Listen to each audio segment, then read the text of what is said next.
कहानी की शुरुआत में हम जेफ नाम के एक आदमी को देखते हैं जो कि एक कैब ड्राइवर होता है। वो अपने कस्टमर को पिक करने जाता है जहाँ पर उसे दो लड़कियां मिलती हैं। फिर रास्ते में वो दोनों लड़कियां जेफ से बात करने लगती हैं और उसे बताती हैं कि हम मार्केटिंग कर रही हैं। तभी बातों ही बातों में जेफ भी उन्हें बताता है कि मैंने भी मार्केटिंग का ही कोर्स किया था। लेकिन ये सुनते ही वो लड़कियां उसे कहती हैं कि फिर तो हमें ये कोर्स करना बंद कर देना होगा, क्योंकि ये करने के बाद भी तुम कैब ही चला रहे हो तो सोचो हम लोगों का क्या होगा। जेफ उन्हें कहता है कि ऐसा कुछ नहीं है, दरअसल मेरी किस्मत ही खराब है, लेकिन तुम लोग अपनी पढ़ाई जरूर पूरी करना। जिसके बाद उन दोनों को ड्रॉप करके जेफ अपनी मॉम से मिलने जाता है। वहीं जब उसकी मॉम उसकी नई जॉब के बारे में पूछती है तो जेफ बताता है कि उसे वहाँ से धक्के देकर निकाल दिया गया। ये सुनकर उसकी मॉम कहती है कि तुम कहीं पर टिकोगे भी या नहीं। जेफ कहता है कि मॉम मैंने अब एक नई जॉब ज्वाइन कर ली है और मैं ओला कंपनी में कैब ड्राइवर हूँ। इस पर उसकी मॉम कहती है कि बहुत अच्छे बेटा, हमने तुम्हें प्रिंसटन यूनिवर्सिटी में इसलिए भेजा था कि तुम एक कैब ड्राइवर बनो। अब उसकी मॉम की बातें सुनकर जेफ को गुस्सा हे मूवी के चाहने वालों, हम आपके लिए लेकर आए हैं एक धमाका ऑफर। नेटफ्लिक्स और अमेजोन पर भारी भरकम छूट आपके सामने अभी प्लान लिखे हुए हैं। अगर आपको हमारे प्लान चाहिए तो दिए गए व्हाट्सएप नंबर पर कांटेक्ट करें। नेटफ्लिक्स और अमेजोन जैसे किसी भी प्लेटफॉर्म के लिए संपर्क करें। जाता है और वो उठकर वहाँ से चला जाता है। फिर वो वहाँ से अपने घर पर आता है और अपनी गर्लफ्रेंड सैमंथा से मिलता है। सैमंथा उससे पूछती है कि तुम्हारा आज का दिन कैसा रहा, जिस पर जेफ कहता है कि मैंने आज $100 कमाए। फिर अगले सीन में हम देखते हैं कि जेफ अपने कस्टमर को छोड़ने के लिए जा रहा था। तभी जेफ कस्टमर से पूछता है कि तुम्हें कौन सी जगह पसंद है। कस्टमर कहता है कि मुझे रशिया बहुत पसंद है क्योंकि वहाँ की लड़कियाँ बहुत सुंदर होती हैं। अब वो दोनों बातें कर ही रहे थे कि तभी अचानक जेफ की कार रुक जाती है और वापस चालू ही नहीं होती। अब ये देखकर वो कस्टमर बहुत ज्यादा गुस्सा हो जाता है और उसे कहता है कि तुम इस खटारा के साथ ओला कंपनी के ड्राइवर कैसे बन गए। अब तुम्हें कैसा लगेगा जब मैं तुमको खराब रेटिंग दूंगा। अब ये सुनते ही जेफ घबरा जाता है और वो उसे अपने पास में रखे हुए सारे पैसे देते हुए कहता है कि प्लीज मुझे खराब रेटिंग मत देना, मुझे इस जॉब की बहुत जरूरत है। वहीं ये सब घटना दूर खड़ा एक भिखारी भी देख रहा था। जिसके बाद वो जेफ के पास आकर कहता है कि क्या मैं तुम्हारी कोई मदद कर सकता हूँ। जेफ उसे कहता है कि भाई तू चला जा यहाँ से, मदद की जरूरत मुझे नहीं बल्कि तुझे है। इस पर वो भिखारी उसे कहता है कि कम से कम मैं तुम्हारी कार को मूव कराने में तुम्हारी मदद कर सकता हूँ। जिसके बाद वो भिखारी उसकी कार को धक्का लगाने लगता है। अब इसके बदले में जेफ उसे कुछ पैसे देने लगता है, लेकिन उसके पास सारे पैसे खत्म हो चुके थे, इसलिए वो उसे थैंक यू बोलकर वहाँ से चला जाता है। आगे जेफ फिर से समांथा से मिलता है और उसे बताता है कि मेरी कार खराब हो चुकी है और उसे ठीक कराने में कम से कम $1000 का खर्चा आएगा, इसलिए शायद अब मैं ये जॉब नहीं कर पाऊंगा। इस पर समांथा उसे कहती है कि तुम चिंता मत करो, मेरा एक दोस्त है जो अभी अपने घर अफ्रीका गया हुआ है और उसने अपने कार की चाबी मुझे दे रखी है, तो अगर तुम चाहो तो इस कार का इस्तेमाल कर सकते हो। फिर अगले दिन से जेफ उस नई कार का इस्तेमाल करने लगता है। इसके बाद जब वो एक कस्टमर को ड्रॉप कर रहा था तभी उसे रास्ते में वही भिखारी दिखाई देता है जिसने उस दिन उसकी मदद की थी। तभी जेफ उसे $20 देता है और कहता है कि भाई तुम इसके हकदार हो। जिसके बाद जब वो उस कस्टमर को ड्रॉप कर देता है तभी वो देखता है कि उसकी कार में $200 पड़े होते हैं। अब इन्हें देखकर वो हैरान हो जाता है और अपने कस्टमर से पूछता है कि क्या ये पैसे तुम्हारे हैं, लेकिन वो कस्टमर उसे मना कर देती है। फिर घर आकर जेफ समांथा को बताता है कि आज मुझे कार में $200 पड़े हुए मिले और आज का मेरा दिन भी बहुत अच्छा गया, शायद ये कार मेरे लिए बहुत लकी है। फिर अगले दिन वो फिर से अपने कस्टमर को ड्रॉप करने जा रहा था कि तभी उसे रास्ते में वही भिखारी मिलता है। अब जेफ के पास उसको देने के लिए पैसे तो नहीं थे,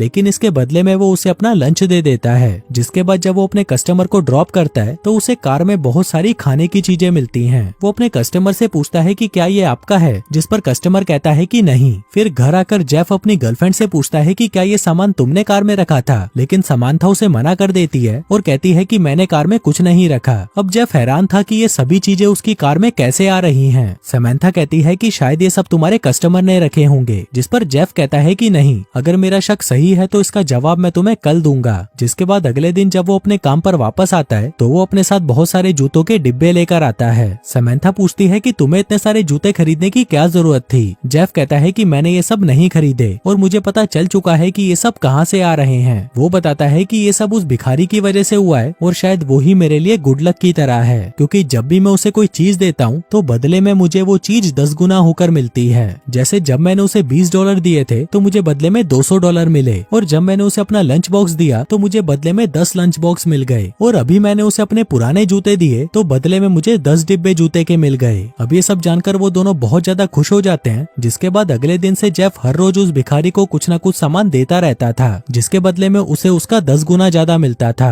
अब धीरे धीरे करके जेफ अपनी जरूरत की लगभग हर चीज को हासिल कर चुका था। फिर एक दिन वो लोग सोचते हैं कि क्यों ना हम लोग अपनी सारी जमा पूंजी उस भिखारी को दे दें ताकि बदले में हमें उसका 10 गुना वापस मिल जाए। जिसके बाद ये चेक करने के लिए जेफ अगले दिन उस भिखारी को $1000 देता है। जिसके बाद जब वो अपने कस्टमर को ड्रॉप कर रहा था तभी उसे अपनी कार में $10,000 मिलते हैं। जिसके बाद वो समंथा को कॉल करके एक कैफे में बुलाता है और उसे इसके बारे में बताने लगता है। अब ये देखकर समंथा के मन में लालच आ जाता है और वो उसे कहती है कि चलो अब हम उस भिखारी को $10,000 देते हैं, जिसके बदले में हमें $1,00,000 मिलेंगे। वो उसे कहती है कि हमें ये काम तुरंत ही करना होगा। जिसके बाद वो दोनों उस भिखारी को ढूंढने के लिए कार में निकल पड़ते हैं, लेकिन बहुत ढूंढने के बाद भी वो उन्हें कहीं नहीं मिलता। लेकिन तभी वहाँ पर एक दूसरा भिखारी आता है और उनको कहता है कि क्या तुम मेरी कुछ मदद कर सकते हो, लेकिन जेफ उसकी मदद करने से मना कर देता है। अब क्योंकि उन्हें वो भिखारी नहीं मिला था तो समंथा जेफ पर बहुत गुस्सा होती है और उसे कहती है कि कम से कम तुम उस भिखारी का नाम तो पूछ लेते, ना तो तुम्हें उसका नाम पता है और ना ही तुम उसके बारे में कुछ भी जानते हो। अब तुम ही बताओ कि हम उस भिखारी को कहाँ पर ढूंढे। इसी दौरान जेफ के पास उसकी मॉम का कॉल आता है और वो उसे मिलने के लिए बुलाती है। आगे जब जेफ अपनी मॉम से मिलने जाता है तो वो उन्हें भी उस भिखारी के बारे में बता देता है कि उस भिखारी की वजह से हमारी लाइफ मजे से कट रही थी, लेकिन अचानक से वो भिखारी गायब हो गया। इस पर उसकी मॉम कहती है कि शायद ये उस भिखारी की वजह से नहीं बल्कि तुम्हारी वजह से हो रहा है। तुम अच्छा काम कर रहे हो तो तुम्हारे साथ भी अच्छा ही हो रहा है, इसलिए तुम बस अच्छे काम करते जाओ। तुम बस लोगों की मदद करो और ये मत सोचो कि इसके बदले में तुम्हें भी कुछ मिलेगा। अब जेफ उन्हें बाय बोलकर वहाँ से चला जाता है, लेकिन तभी उसकी मॉम भी उसके पीछे आ जाती है। जेफ कहता है कि अभी मुझे कस्टमर को छोड़ने जाना है, हम बाद में बात करते हैं। उसकी मॉम कहती है कि मैं ही तुम्हारी कस्टमर हूँ, क्या तुम मुझे मेरे घर तक छोड़ दोगे। जिसके बाद जेफ अपनी मॉम को घर छोड़ने चला जाता है। अब उसे बहुत ज्यादा अच्छा लग रहा था कि उसकी मॉम को उसकी जॉब से अब कोई प्रॉब्लम नहीं है। इसके बाद वो अपनी मॉम को लेकर उसी जगह पर जाता है और उसे वहाँ पर एक अनजान आदमी नजर आता है। जेफ उस आदमी को ड्रिंक ऑफर करता है, लेकिन वो आदमी उसे मना कर देता है। जेफ ये देखकर निराश हो जाता है, जिस पर उसकी मॉम कहती है कि तुम चिंता मत करो, यूनिवर्स तुम्हें सही इंसान से मिलवा देगा, बस तुम्हें थोड़ा सब्र करने की जरूरत है। इसके बाद रास्ते में उन्हें एक दूसरा भिखारी मिलता है। जेफ उसे जूस ऑफर करता है और वो भिखारी उससे वो ले लेता है। वहीं उसकी मॉम उस भिखारी को $20 देती है, जिसे पाकर वो बहुत खुश होता है। इसके बाद जेफ अपनी मॉम को ड्रॉप करने के बाद अपने घर पर चला जाता है और समंथा से मिलता है। तभी समंथा गुस्से में उसे कहती है कि तुम कहाँ पर थे, तुमने उस भिखारी को ढूंढने की कोशिश करी। जेफ कहता है कि नहीं, मेरी मॉम ने मुझे बताया कि वो भिखारी लकी नहीं था, ये तो दरअसल इंस्टेंट कर्मा था। मॉम कहती है कि जब हम किसी के लिए अच्छा काम करते हैं तो बदले में भी हमारे साथ अच्छा ही होता है। जैसे आज मुझे एक दूसरा भिखारी मिला और मैंने उसे जूस दिया। समंथा पूछती है तो तुम्हें उसके बदले में कुछ मिला क्या। जेफ कहता है कि नहीं, मैंने अपनी पूरी कार में ढूंढा लेकिन मुझे कुछ नहीं मिला। समंथा कहती है कि क्या तुमने कार की डिक्की में देखा। अब जेफ ने वहाँ पर नहीं देखा था, इसलिए वो दोनों कार की डिक्की में देखने जाते हैं, जहाँ पर उन्हें $200 और पूरे 10 जूस की बोतल्स मिलती हैं। अब ये देखकर वो दोनों बहुत खुश होते हैं। जिसके बाद अगले दिन से जेफ फिर से अपने काम पर जाता है और इस दौरान उसे जितने भी कस्टमर्स मिलते हैं वो उनको कुछ न कुछ गिफ्ट दे देता है। फिर जब वो घर पर वापस आता है तो उसके पास भी बहुत सारी चीजें इकट्ठा हो चुकी होती हैं। अब ये देखकर समंथा भी बहुत ज्यादा खुश होती है। जेफ बताता है कि जब मैं किसी को कुछ देता हूँ तो उसके बदले में मुझे उसका 10 गुना मिलता है। अगले सीन में जेफ अपने अगले कस्टमर के पास जाता है और तभी एक बहुत अजीब सी औरत आकर उसकी कार में बैठ जाती है। फिर जब जेफ उससे बातें करने लगता है तो वो औरत बताती है कि वो अपने बॉयफ्रेंड से लड़कर आई है और उसने उसके ड्रग्स भी चुरा लिए हैं। जिसके बाद वो लड़की अपने बैग से बंदूक निकालती है और जेफ से कहती है कि तुम्हारे पास जितना भी कैश है वो सब मेरे हवाले कर दो। अब डर के मारे जेफ उसे अपना बैग दे देता है और वो लेडी उसमें से कैश और सामान निकालकर वहाँ से चली जाती है। इसके बाद वो भागकर अपने घर आता है और समंथा को सारी बातें बता देता है। साथ ही वो उसे कहता है कि जब मैंने अपनी कार की डिक्की चेक करी तो मुझे वहाँ पर कुछ नहीं मिला। शायद ये जादू अब काम नहीं कर रहा, क्योंकि मैंने उस औरत को बहुत सारी चीजें दी थी लेकिन उसके बदले में मुझे कुछ नहीं मिला। समंथा कहती है कि उस कस्टमर में ऐसा क्या था जो बाकियों में नहीं था।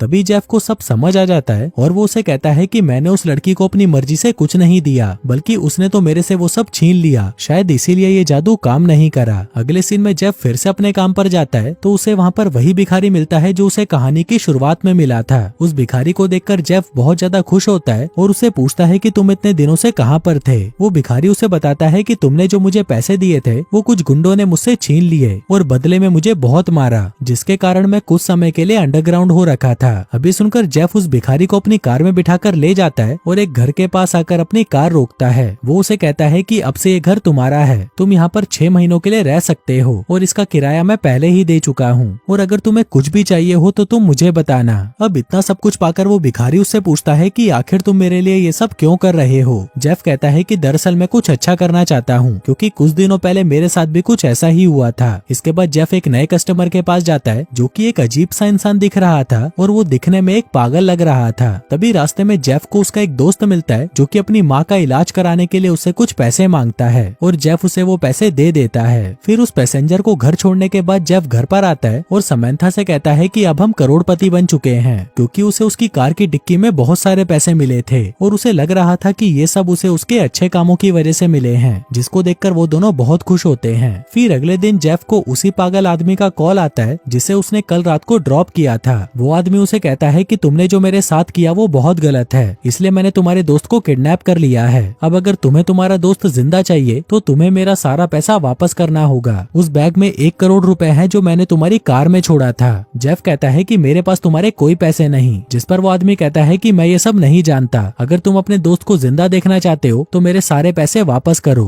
अब यहाँ पर जेफ को कुछ समझ नहीं आ रहा था कि आखिर उसके पास किसी और का पैसा कैसे आ गया, और फिर थोड़ा सोचने के बाद उसे याद आता है कि जब वो अपनी कार को साफ कर रहा था उसी दौरान उसे एक मूर्ति मिली थी जिसे उसने अपनी कार से निकाल दी थी। फिर जेफ जब उसे ऑनलाइन सर्च करता है तो उसे पता चलता है कि ये मूर्ति शनि महाराज की है, यानी गॉड ऑफ कर्मा की। अभी देखकर वो समझ जाता है कि जो ये चीजें उसके साथ हो रही थी उसके पीछे और कोई नहीं बल्कि शनि देव थे। अब जेफ उस मूर्ति को वापस कार में रख देता है और समंथा के साथ अपने दोस्त को बचाने के लिए उस किडनैपर के पास चला जाता है। फिर वहाँ जाकर उसे पता चलता है कि वो आदमी एक गैंगस्टर है और उसके पास बहुत सारे गुंडे और कई बंदूकें होती हैं। तभी वहाँ पर जाते ही वो लोग जेफ और समंथा को भी पकड़ लेते हैं। जेफ उस किडनैपर को कहता है कि अगर तुम्हें तुम्हारा पैसा चाहिए तो तुम्हें हम तीनों को छोड़ना होगा। तभी वो किडनैपर 2 पेपर्स लेकर आता है और जेफ से कहता है कि मैं एक पेपर पर लिख रहा हूँ कि मैं तुम्हें जाने दूंगा और दूसरे पर लिख रहा हूँ कि मैं तुम्हें मार दूंगा। अब तुम इन दोनों में से एक पेपर चुनो, देखते हैं कि तुम्हारी किस्मत में क्या लिखा है। लेकिन उस किडनैपर ने तो दोनों पेपर्स पर किल यू लिखा था। तभी जेफ उसमें से एक पेपर उठाता है और उसे खा जाता है। कहता है कि अब तुम्हारे दूसरे पेपर पर जरूर किल यू लिखा होगा। तभी वो सभी गुंडे उस पेपर को देखने लगते हैं, जिस दौरान वो समंथा और अपने दोस्त को छुड़ाकर वहाँ से भाग जाता है। लेकिन तभी उस किडनैपर के आदमी भी जेफ की गाड़ी का पीछा करके उसे पकड़ लेते हैं। तभी किडनैपर समंथा को गन पॉइंट पर ले लेता है और जेफ से कहता है कि अगर तुमने मेरी बात नहीं मानी तो मैं इसे शूट कर दूंगा। तभी जेफ कहता है कि तुम्हारा सारा पैसा मेरी कार की डिक्की में है, तुम जाकर उसे निकाल लो। फिर जब वो किडनैपर कार की डिक्की को देखता है तो उसे उसका सारा पैसा मिल जाता है, जिसके बाद वो उन्हें छोड़कर वहाँ से चला जाता है। अब अगले दिन जेफ फिर से अपने काम पर निकल जाता है और अपने एक पैसेंजर को छोड़ने के बाद उसे कार में एक एक्स्ट्रा बैग नजर आता है। जेफ अपने कस्टमर से पूछता है कि क्या ये दूसरा बैग भी आपका है, लेकिन वो कस्टमर उसे मना कर देता है, जिसका मतलब था कि शनि देव की वजह से जेफ का लक फिर से शुरू हो चुका था। और दोस्तों, इसी के साथ ही ये कहानी यहीं खत्म हो जाती है।